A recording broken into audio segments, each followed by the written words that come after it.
I'm Dr. David Cruz of webexercises.com. What we're going to bring to you today is a simple shoulder routine that you can do with your patients to help minimize the stress put upon the shoulder as well as increase some flexibility. Now Lisa here has a previous shoulder injury on the right, so we're going to provide a little bit of an assessment to see what her limitations are.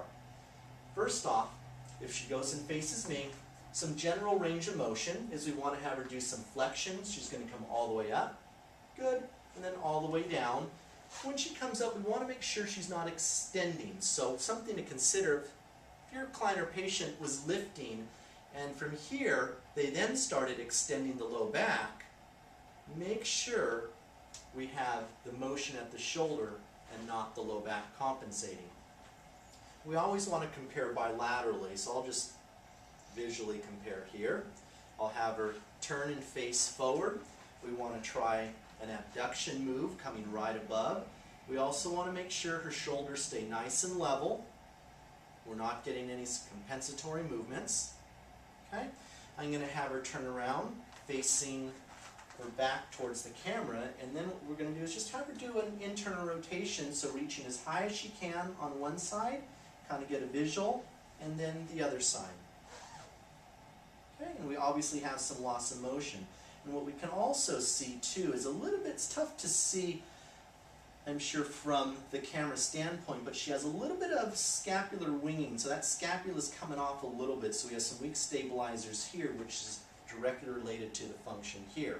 If she turns around again, we also notice a little bit of rounding of the shoulders, so that also corresponds to that weakness of that scapular region. So to start with, when we're dealing with the shoulder, one of the most important things is to start stabilizing the mid-back. The mid-back, I try to think of it as the core of the shoulder region. A lot of times we think of for the low back, our abdominals and midsection is our core. I like to think of the core for the shoulder is the mid-back, because that's where we get the proper shoulder blade or scapular function, because if we don't have proper scapular function movement, the shoulder is not going to be functioning as it should. So a real simple exercise is just a scapular retraction with the resistance band.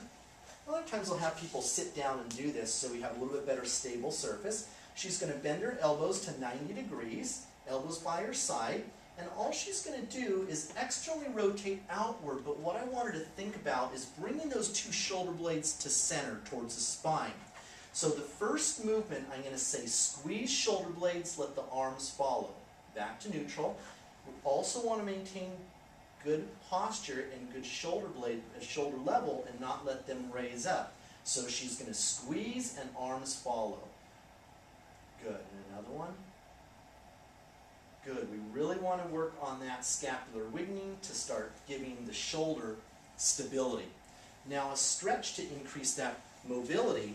You saw on the internal range of motion she was quite limited, so a real effective stretch is called a sleeper stretch. And what you do is have your patient or client lie on their side. You're going to position them so they're right on their shoulder, so don't let them roll back. I want them right on their shoulder, elbow just about shoulder level at 90 degrees.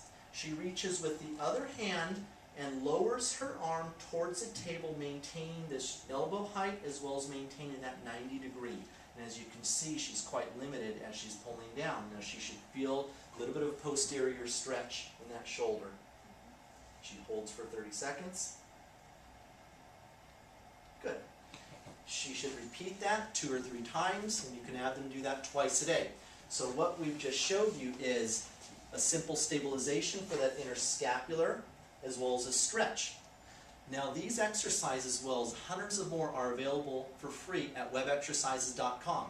All you need to do is visit our website, sign up for our free basic account, and you'll be able to access this as well as hundreds of more exercises. You can create programs for your patients and clients and email for free.